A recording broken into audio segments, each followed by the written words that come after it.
We are starting the revision of sectors of Indian economy, right?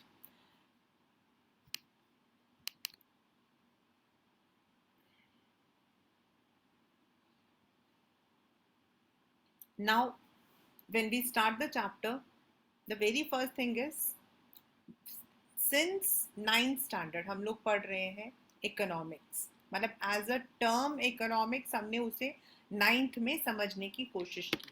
तो economics is about the revenue, about the development of any area. घर का होता है तो घर की एक अलग होता है, but normally we relate it with the country. तो इकोनॉमी को हम क्यों पढ़ रहे हैं? Because that is the way we try to develop the social status of a country.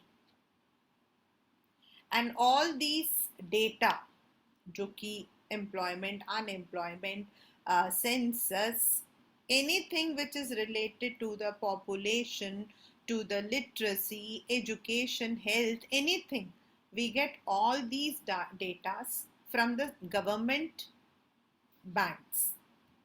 And जो आपका मेन है NSSO, नेशनल सैंपल सर्वे, अब उसका नया नाम है NSO, नेशनल स्टैटिस्टिकल ऑफिस. ठीक है, पहले इसका नाम था NSSO, but now we call it as NSO.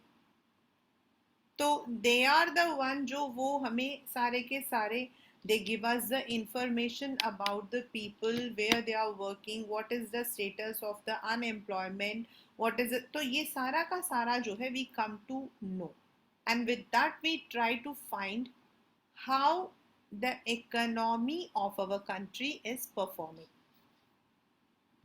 तो let us now first of all come to one point. हर एक इंसान जो है वो दो काम करता है, और वो है either the person is economically involved or non-economic.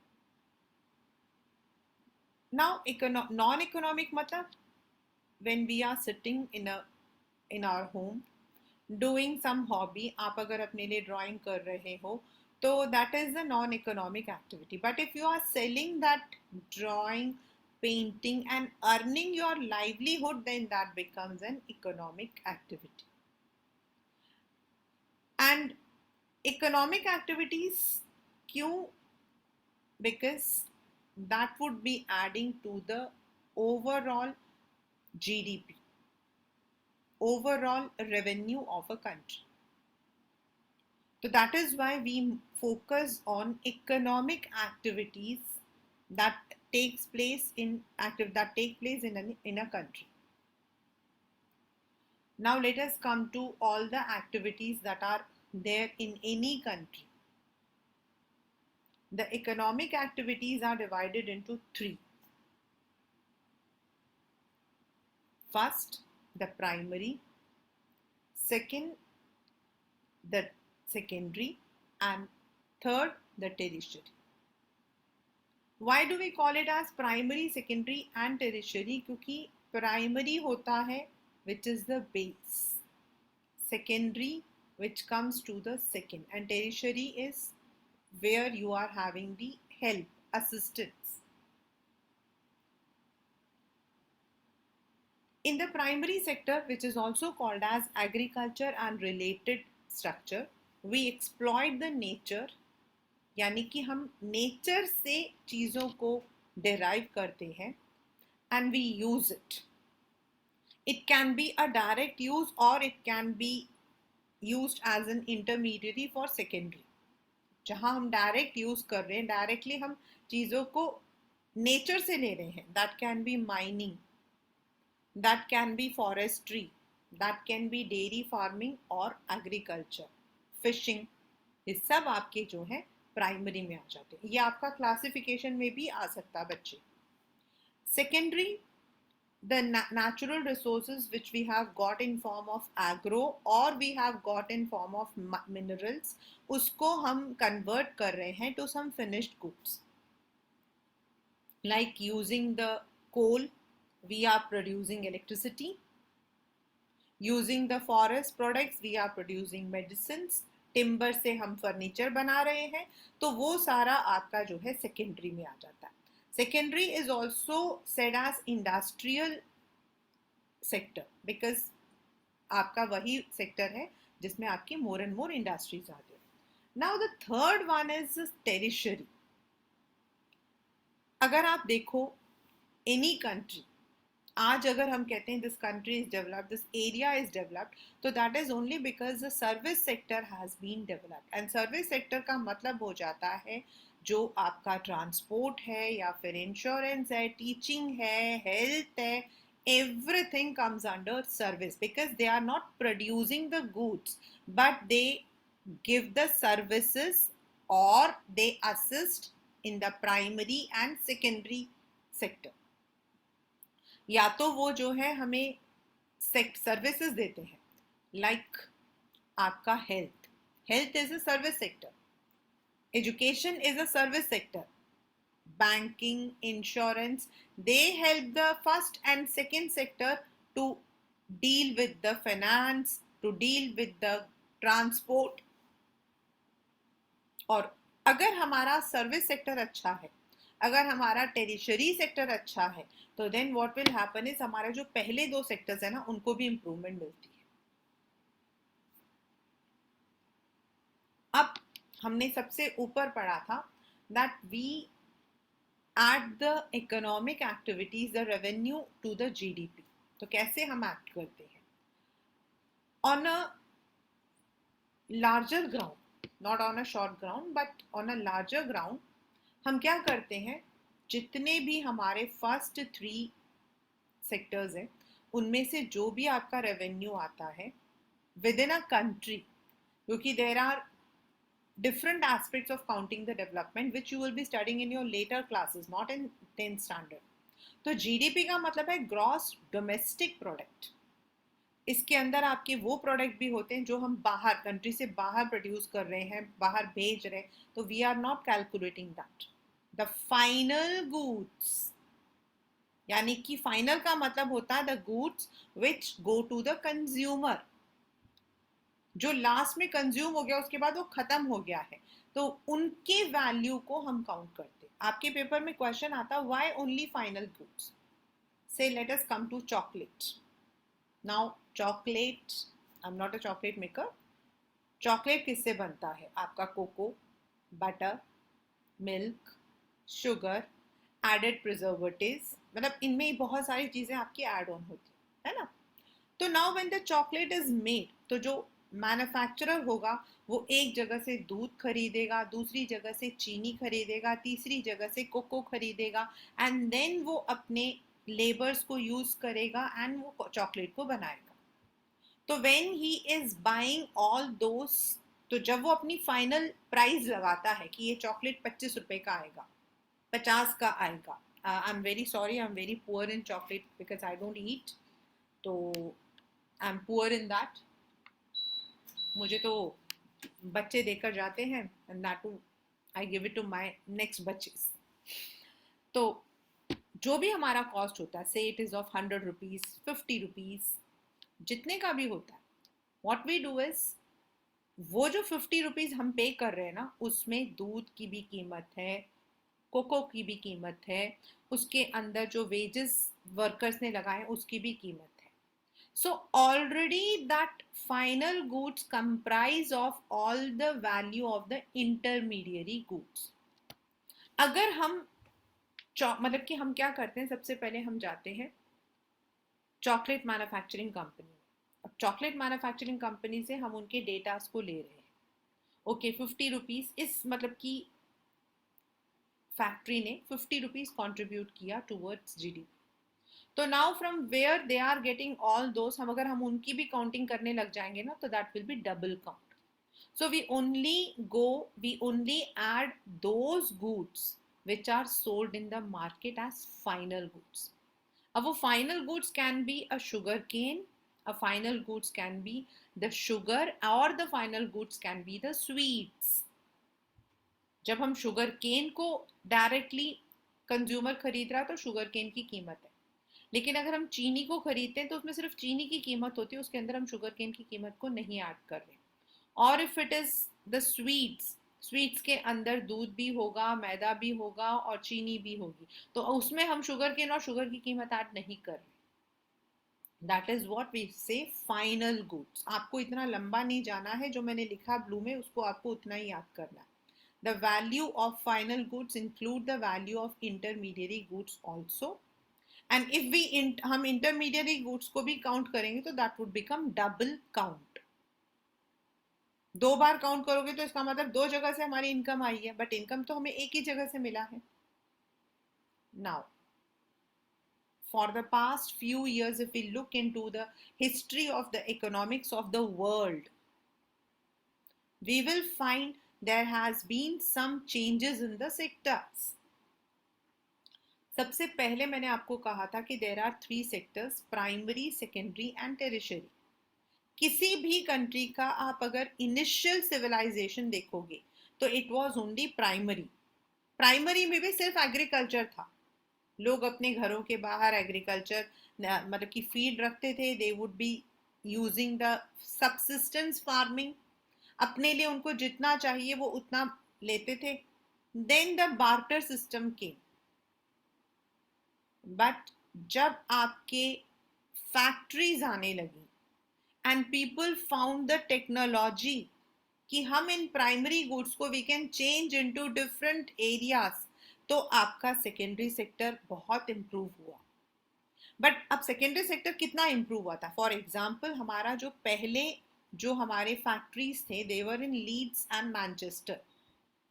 आपकी जो दो पहली फैक्ट्रीज थी देवर इन लीड्स एंड मैनचेस्टर. इंडिया के अंदर सूरत, इंडिया के अंदर सूरत.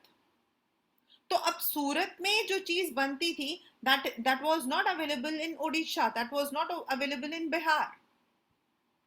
सूरत में बनती थी तो सूरत में ही रहता था, या फिर सूरत के आसपास में जहां तक लोग उसको ले जा सकते थे वहीं तक वो चीज बिकती थी. For example, let us take the example of milk. Gujarat आपका जो है मिल्क प्रोडक्शन था, उनके पास बहुत दूध था, but that milk can not be directly transported to all the areas. तो औरतें क्या करती थी? They would be carrying it on their head and then जितने जहां तक वो लोग बेच सकते थे वो बेच देते थे. But with the revolution of machines, जिसमें वो उसको जो है पास्चराइज कर सकते थे, दूध को वो लोग प्रिजर्व कर सकते थे, दूध की थैलियां बनने लगी. And with a good transportation service, with the good communication service, that milk could be transported across India. And that is where tertiary sector हमारा जो है हेल्प करता है. बैंकिंग फैसिलिटी अच्छी होती है तो आपको लोन देने में, अपने पैसों को सेव करने में, ट्रांजैक्शंस को करने में आसानी होती है. जैसे जिन बच्चों का मनी एंड क्रेडिट है, they must have studied that पहले हम सिर्फ और सिर्फ पैसों का लेन देन करते थे, फिर चेक्स आए. बट आज क्या है? आज आप अपने रूम में बैठे हो, मैं अपने रूम में बैठी हूँ, but we are able to हम अपने पैसों को एक दूसरे को दे पा रहे. How it is possible? Because of the banking sector service, और that helps in the business also. तो जैसे जैसे हमारे टेरिशरी सेक्टर्स इंप्रूव होने लगे, इंश्योरेंस, एडवर्टीजमेंट्स, बैंकिंग, ट्रांसपोर्ट, ये सब चीजों की वजह से for the past 100 years, paper का क्वेश्चन है ये, there has been rising importance of tertiary sector, क्योंकि first two sectors are interdependent on tertiary, and of course tertiary is dependent on these two. tertiary अपने आप कोई काम नहीं कर सकता है. So these three sectors, primary, secondary and tertiary, are interdependent on each. and this way there has been a change in the sectors. पहले primary था आपका, बट जैसे जैसे ट्रांसपोर्ट, जैसे जैसे आपकी इंडस्ट्रीज आई तो इंडस्ट्रीज होने लगी, but industrial products could not be manufactured everywhere, it could not be transported everywhere. लेकिन जैसे जैसे आपका ट्रांसपोर्ट वगैरह आने लगा तो टेरिशरी सेक्टर हमारा इम्प्रूव हुआ. टेरिशरी सेक्टर के इम्प्रूवमेंट होने से पहले दो सेक्टर्स में भी बहुत फर्क आया. नाउ ये वाला जो लिखा हुआ point, this comes as a 3 marker question कि why tertiary sector has gained importance in the past few years. तो ये 4 पॉइंट्स हैं which is in your book. First, अब हम लोगों को जो है we need hospitals, educational institutions, postal and telegraph, defence, इनकी बहुत ज़्यादा अब ज़रूरत है. पॉपुलेशन ज़्यादा हो रहा है, लोग स्कैटर हो रहे हैं, तो we require all the services. And इसीलिए इन सर्विसेज का मतलब कि शुरू हो चुका है. पहले इतने हॉस्पिटल्स होते नहीं थे, नाउ वी आर हैविंग. पहले इतने एजुकेशनल इंस्टीट्यूशंस नहीं होते थे, now we are having. Post and telegraph has invented, discovered new areas. Defence अब मॉडर्न टेक्नोलॉजी को यूज कर रहा है. देन एग्रीकल्चर और industry can not run on their own. Agriculture needs transport, industry needs transport, banking, insurance, everything. तो जब इन चीजों को डेवलप करना है तो हमें टेरिशरी को भी करना होगा. हमने एक जगह पर फैक्ट्री लगा दी है, बट उस फैक्ट्री से सामान दूसरी जगह तक जाएगा कैसे? अगर वहां पर पैसों की दिक्कत है या फिर कुछ और दिक्कत है तो who is going to provide those? Services आ जाते हैं. If you look into 1970 and 2022, अगर आप इतने सालों के 52 years का अगर आप if you are looking into the shift, you will see that the income levels of people have rise. It has definitely rose. उस जमाने में किसी के पास मतलब कि if a person was earning somewhere around 800 rupees, that was like 80 lakh rupees of today. And लोगों के पास अपनी बेसिक नीड्स होती थी, उनको भी बहुत मतलब कि लेवल आपको जो है ना, हम कहते हैं there are 3 levels. One is the lower level, middle class and upper class. और उस जमाने में अगर आप देखोगे ना तो मिडिल क्लास वो होते थे जो अपने बेसिक नीड्स को पूरा करते थे. आज मिडिल क्लास वो है जिसके पास गाड़ी भी है, बंगला भी है, सब कुछ है, फिर भी वो मिडिल क्लास में आता है. This is because of the rise in income. Because आज हमारे पास इतना स्कोप है कि हम और राइज कर सकते हैं. इवन UNDP जो है उसने इनकम का जो आपका क्राइटेरिया उसको चेंज कर दिया है. Lower middle class, then middle class, then developing and then developed.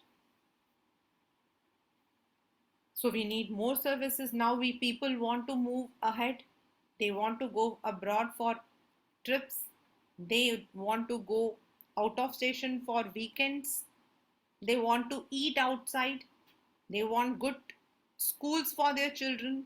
They want good hospitals for the treatment. पहले ये चीज़ हम नहीं कर सकते थे, नहीं जाते थे. अब कर सकते हैं तो we require.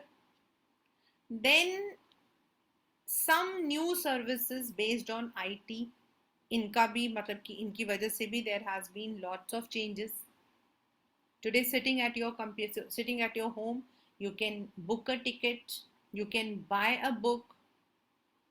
और इसकी वजह से टेरिशरी सेक्टर जो है उसका इम्पोर्टेंस बढ़ता जा रहा. आज हम चाहते हैं कि हमारा जो वेब है वो हमें हेल्प करे. आज हमारे पास हमें कुछ भी हो जाए, हमें एक छींक भी आ जाए ना, तो पहला हमारी जो उंगलियां है ना वो दवाई के बॉक्स में नहीं जाएगा, सीधा गूगल पे जाएगा. वो अलग बात है कि गूगल कहेगा कि हमें ट्यूबरकुलोसिस है और कैंसर है, वो एक अलग बात है, बट सबसे पहला हमारी जो सीधा जाएगा वो जाएगा गूगल पे, कॉजेज ऑफ माई छींक. This is how the tertiary sector has improve. मतलब मेरा कहने का मतलब है today even on our table top, पहले क्या होता था, मुझे याद है, मुझे कोई खाना बनाना होता था तो आई यूज टू कॉल माई ग्रानी, नानी आप वो बनाते हो ना, मुझे उसका उसका रेसिपी बता दो. And then she would be telling and I will be writing somewhere. अभी क्या होता है, कौन दादी कौन नानी, यूट्यूब का चैनल है, बना लो, है या नहीं. This is where tertiary sector has improved, right. The next is, if we look into the, अब ये तो था हमारा sectors where, just 1 minute.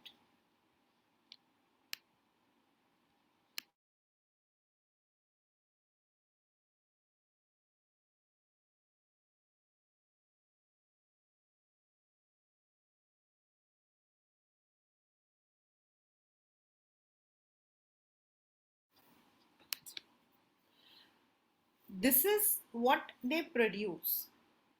Now people are also engaged. हमने इतनी बातें की कि प्राइमरी इज ये, सेकेंडरी में ट्रांसफॉर्म होता है, tertiary is a service industry. So if tertiary is a service industry, it is growing more important. तो क्या people are employed over there? No. If you look into the graph which is given in your book, पहले क्या था आपका, maximum people 60 से 70% people were in the primary sector, then secondary and then tertiary was small. हमारा GDP सबसे ज्यादा आता है फ्रॉम टेरिशरी, लेकिन अगर हम इनकम को देखेंगे, सॉरी एम्प्लॉयमेंट को देखेंगे, तो that comes the least from tertiary. This is a current data. Primary 44%, secondary 25% and tertiary 31%. Still अगर हम देखें तो primary has more employment. Now the problem क्या है, why हमें ये लग रहा है कि the employment is still lagging in tertiary? Because in second primary जो है आपकी जो salary होती है that is very low, whereas tertiary is a well paid job. I hope many of you might be dreaming of becoming a software engineer. The reason is software engineer की salary इतनी अच्छी है. Many of you might be dreaming of becoming a lawyer. Why? Because lawyer can earn, chartered accountant can earn. But ask, anyone wants to become a farmer? This will be the reason. Even a farmer doesn't want his child to be a farmer. The reason is salary आपकी कम होती है. अगर हमारे primary में भी उतनी income हो तो I think people will also prefer. But the main thing is, if we want to rise the income of the people, then we need to rise the employment in these sectors. चाहे वो secondary हो चाहे वो tertiary हो, इन दोनों में हमारा जो एम्प्लॉयमेंट है वो और होना चाहिए. The dependence of employment on agriculture sector should be less. Now the next question comes कि अगर हम प्राइमरी से लोगों को निकालेंगे तो फिर फार्मर्स वहां पे क्या करेंगे, वहां तो फिर फार्मर्स की कमी हो जाएगी. तो no. When it comes to employment, there is one more term related which is called as unemployment. यानी कि when people want to work, they have the skills, but they are not getting the work. That situation is called as unemployment. And unemployment can be different, cyclic, technological, disguised and seasonal. But we on a broader scale take only two major, disguised and seasonal.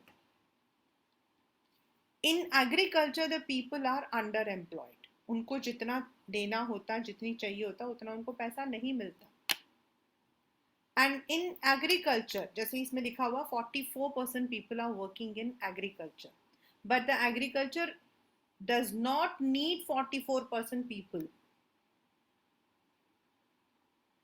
Many of them are disguised unemployed there. Now what is disguised unemployment? ये आपका 1 marker question होता है. Disguise का मतलब हो जाता है something which is hidden. We also call it as hidden unemployment.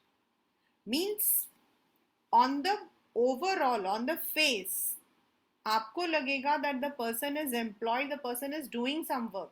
लेकिन doing work तभी हम employment मानते हैं जब हमें उससे पैसा मिलता है, जब हमें उससे livelihood मिलता है. जब सिर्फ खाली पीली किसी को help करने को हम economic activity नहीं बोलते हैं.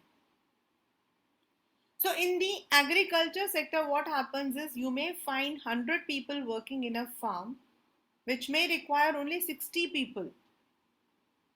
And the rest 40 are just helpers. वो उस फील्ड में नहीं भी होंगे तो भी वो फील्ड उतने ही टाइम में तैयार हो जाएगा. And if these 40 people get job in secondary or tertiary sector, then what will happen is उनकी इनकम भी बढ़ेगी और हमारा डेवलपमेंट भी बढ़ेगा. So disguised unemployment is a very common scenario in what we call as agriculture, but it doesn't mean कि it is not prevalent in urban areas. Urban में भी होता है. In the small shops where you require only 2 people, a whole family is sitting. The second one is seasonal. यानी कि एक particular season the person is unemployed, and seasonal unemployment is common both in urban as well as in rural. In the rural areas, because agriculture is a seasonal activity and it depends कि आप कौन से area में रहते हो, तो बाकी जो टाइम होता है the farmers, the peasants don't have that much of work जितना उनको बेसिक सोइंग या फिर हार्वेस्टिंग सीजन में होता है. So for that particular period, that may be 3 months or 6 months depending on the area, the farmers are unemployed. और इसकी वजह से एक प्रॉब्लम और आती है और वो है migration.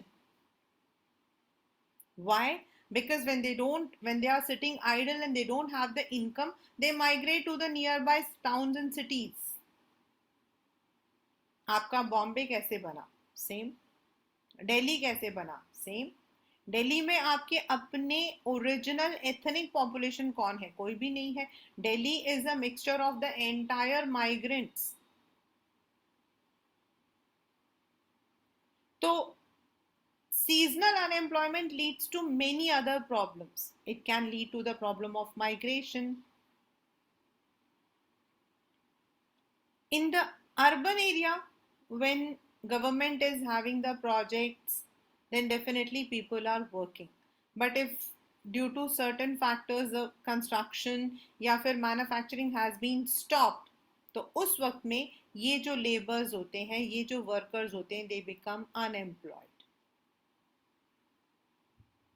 This is a very common feature. और तभी हमारा जो प्राइमरी है उसमें 44% एम्प्लॉय होने के बावजूद भी the income is not the same.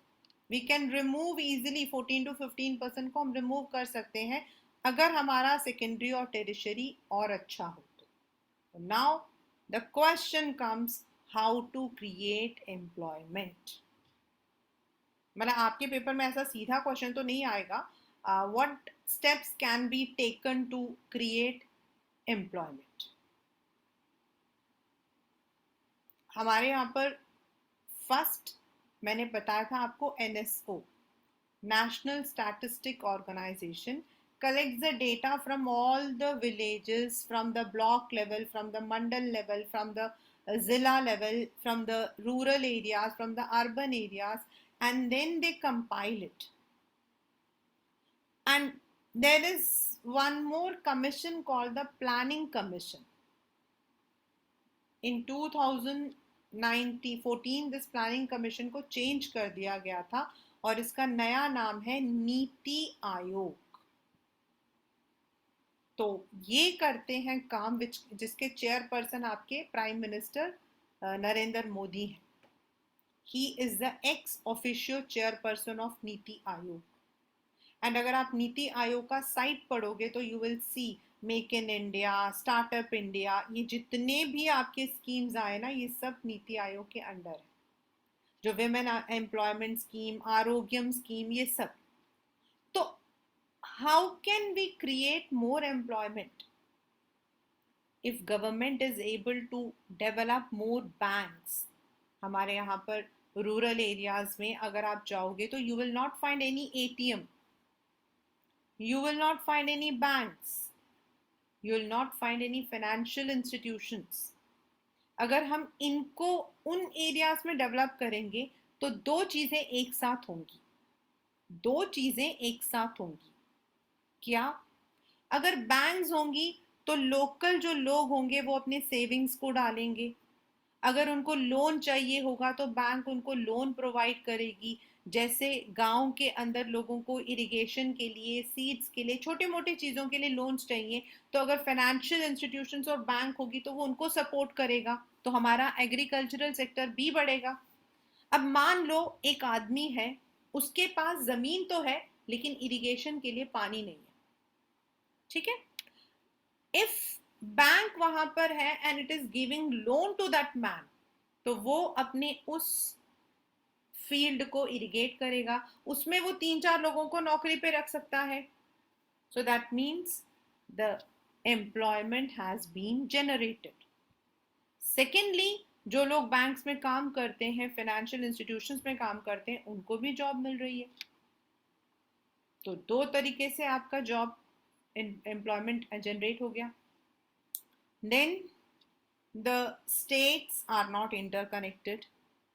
The villages are not connected to the states.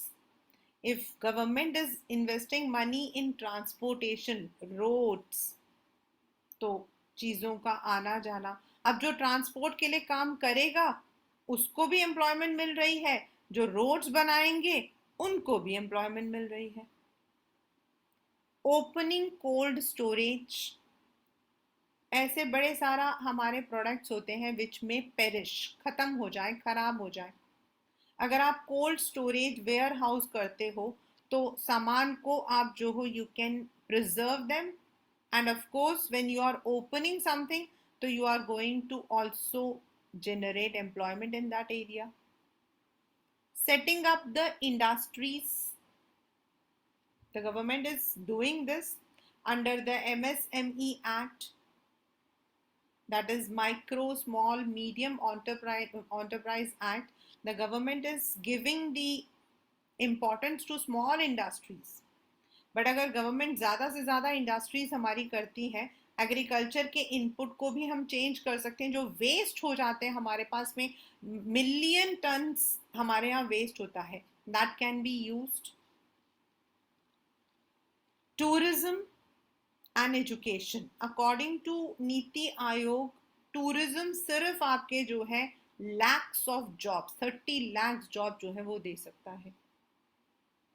When you are developing an area, तो उस एरिया के डेवलपमेंट के लिए जब आपको लेबर्स की ज़रूरत है, आपको स्टाफ की ज़रूरत है, जब वहाँ पे डेवलपमेंट हो गई तो वहाँ पर रेस्टोरेंट्स भी आएंगे, होटल्स भी आएंगे, देन बाकी सर्विसेज भी आएंगे, बैंक्स भी आएंगे.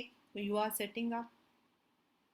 एजुकेशन, एक बिल्डिंग बनाने के लिए you need thousands of people. Once the building is done, then आपको टीचर्स की भी ज़रूरत है, प्रिंसिपल की भी, पेयॉन की भी, means from scratch to top you require. तो दैट वुड, और इससे दो चीज़ें और साथ हो जाएंगी. अगर आप एजुकेशन हेल्थ को बढ़ा रहे हो तो हमारा हेल्थ एंड एजुकेशन सेक्टर भी बढ़ जाएगा, यानी कि हमारा ह्यूमन डेवलपमेंट भी बढ़ जाएगा. So these are some of the ways through which we can generate the employment. तो फर्स्ट हमने पढ़ा sectors on the basis of the goods they produce. Now यही sectors है, प्राइमरी है, सेकेंडरी है, टेरिशरी है. इन्हीं सेक्टर्स को हम दूसरे तरीके से भी बोल सकते हैं on the basis of the working conditions.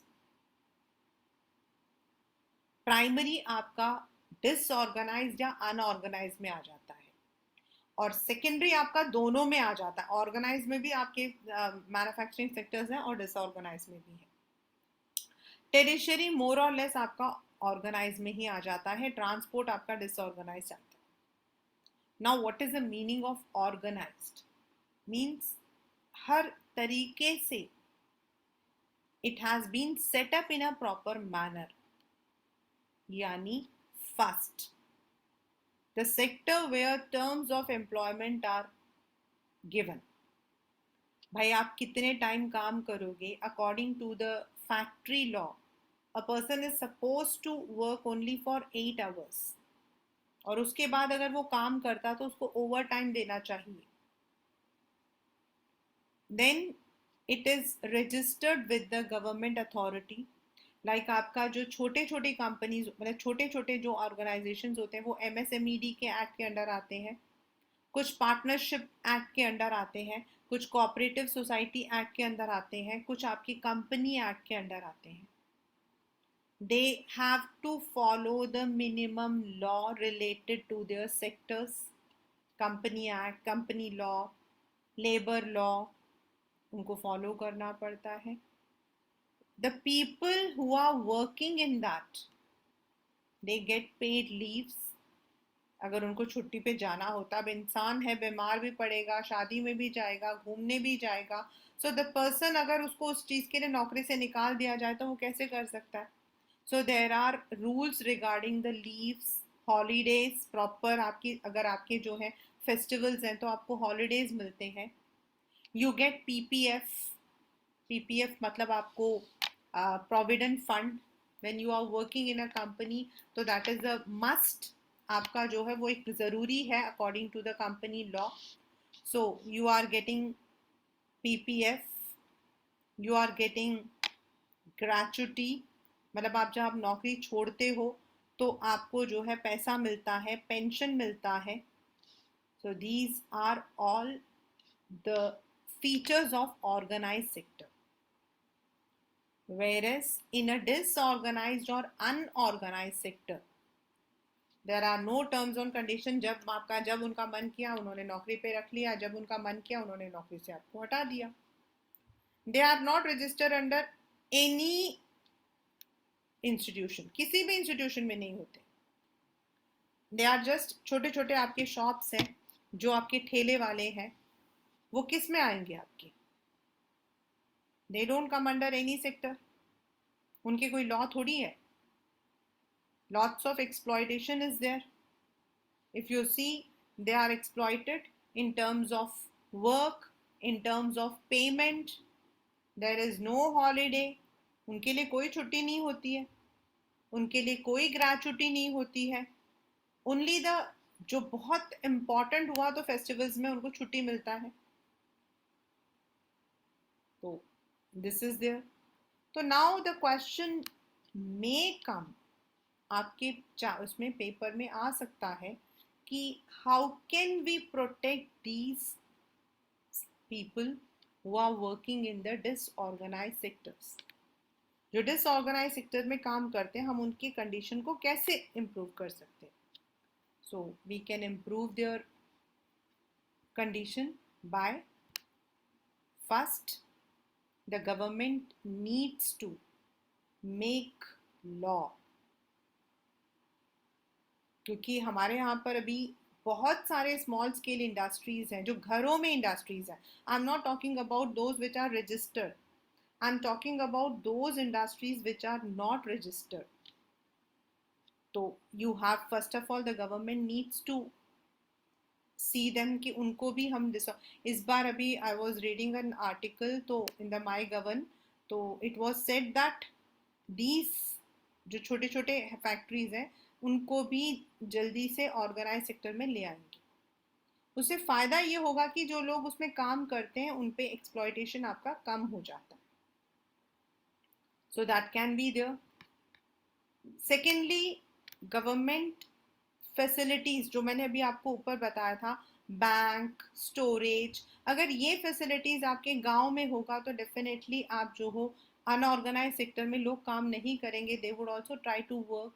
Education sector को अगर इम्प्रूव करेंगे तो that would also help, and in this manner the government can, and then the government can pull up जो ये डिसऑर्गेनाइज सेक्टर्स हैं उनके साथ लाइजनिंग करें, उनसे बात करें, उनके कंडीशंस को इम्प्रूव करें. Even though we have minimum wages act, but this is not implemented everywhere.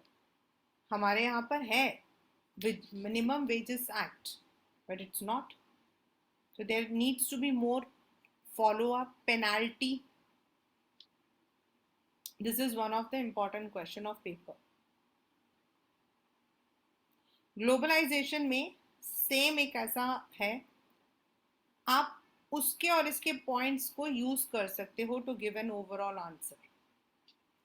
The last is the sectors on the basis of ownership. है तो यही सेक्टर प्राइमरी सेक्टर है, तो कुछ उनमें से ऐसे खेत हैं जो गवर्नमेंट ओन कर रहा है, कुछ इंडस्ट्रीज ऐसी हैं जिनको गवर्नमेंट ओन कर रहा है, कुछ आपके बैंक्स ऐसे हैं जो गवर्नमेंट ओन कर रहा है. सो all the agencies, all the factories which are coming under government, which are owned by government, they all are called as public sector.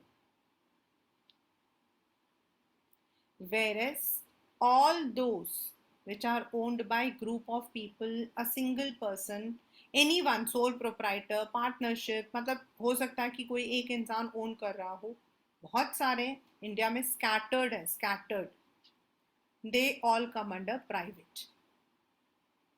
जितने भी आपके पब्लिक है ना, ये ऑर्गेनाइज सेक्टर को कवर कर लेते हैं. प्राइवेट में ऑर्गेनाइज डिसऑर्गेनाइज दोनों आ जाते हैं. नाउ जो आपके पब्लिक सेक्टर हैं basically they are for the welfare. जब गवर्नमेंट ने इंडस्ट्रीज भी सेटअप की थी तो they were setup basically for the welfare of the people, जिसमें लोगों को सस्ता सामान मिले. Like SAIL, Steel Authority of India Limited, this has been establish ताकि जो इंडस्ट्रीज हैं उनको जो स्टील चाहिए होती है मशीनें बनाने के लिए वो सस्ता मिले. Whereas if you look into the private companies, they will not be able to give you the steel at this level, क्योंकि उनका मकसद होता है अपने लिए, वो प्रॉफिट बनाने के लिए खड़े हैं. So now the question comes कि why does the government needs to improve public sector? Means हमारे यहाँ पर पहले क्या था, 18 इंडस्ट्रीज वर अंडर पब्लिक. 18 इंडस्ट्रीज थी जो पब्लिक ने गवर्नमेंट ने अपने पास रखा हुआ था. But now only 3 industries, main industries हैं आपके, दैट इज आपका आर्म्स एंड एम्यूनिशन, मतलब जो मतलब पूरे इंडिया के लिए इंटीग्रिटी के लिए या फिर सेफ्टी के लिए ज़रूरी है, वही इंडस्ट्रीज है. So now why the government needs to, because private जो कंपनीज हैं, प्राइवेट जो इंडस्ट्रीज हैं, they are only for the profit making. Now they don't have this much, और उनके पास इतना पैसा भी नहीं होता है, ना ही उनके पास इतना स्किल्स होता है कि they can produce at a cheaper rate. And people can only afford when people are having the accessibility, affordability. आज से आप मतलब even though privatisation has help, but still अगर आप देखो तो आज से 20-25 साल पहले we did not have aviation so easily. आज यहाँ से मतलब कि if you want to go to Dubai, I am talking about 20 years back. If you want to go to Dubai, you have to spend a good amount. आपको एक अच्छा पैसा खर्च करना पड़ेगा. Today it is not the same. It's just very easy for the people to go to Dubai. Reason? Purchasing power हमारा बढ़ गया है, नंबर ऑफ इंडस्ट्रीज बढ़ गई हैं, कंपटीशन बढ़ गया है, बट गवर्नमेंट का जो रूल्स एंड रेगुलेशंस हैं वो भी हमारा जो है इम्प्रूव हुआ है. सो इन दैट मैनर अगर government is giving subsidies, the government is giving help, then private sectors जो है दे कैन अपना प्रॉफिट मेकिंग भी कर सकते हैं, and they can also help the country to develop. But if you leave all the services on the private companies, then the country's development will not be possible, because there are people जो कि आज भी आपके below poverty line रहते हैं. They cannot afford everything which is given by the private. जैसे हमारा PDS system है. Why do we need PDS system? हमें पब्लिक डिस्ट्रीब्यूशन सिस्टम की क्यों जरूरत है? Because everybody can not go to the open market to buy the grains. हर एक इंसान 70 रुपए किलो देकर चावल नहीं खरीद सकता है.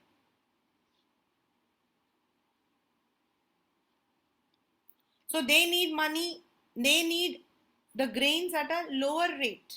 उसके लिए हमारे राशन की दुकानें हैं, and that is where public sectors का रोल आता है. आपके बुक में पीछे दिया हुआ ये बेटा, that the government needs more to spend on public welfare, because the private companies either they run for the profit making, and दूसरी बात they don't have this much of money.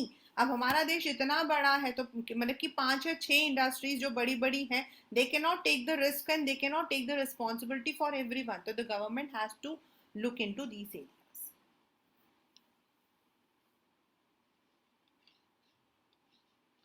So this is what we call as sectors of Indian economy. There are 3 sectors. First is on the basis of the goods they produce. Second is on the basis of the working conditions, and third is on the basis of ownership. आपके public और private के अंदर you may be even given the this fill in the blanks. Ranbaxy is an example of private sector. Steel Authority of India Limited is an example of public sector. Then what is the difference between organized and disorganized sector? This is one of the important question which comes. How to protect वाला जो question है वो इस chapter से भी आ जाता है, MNC से भी आ जाता है.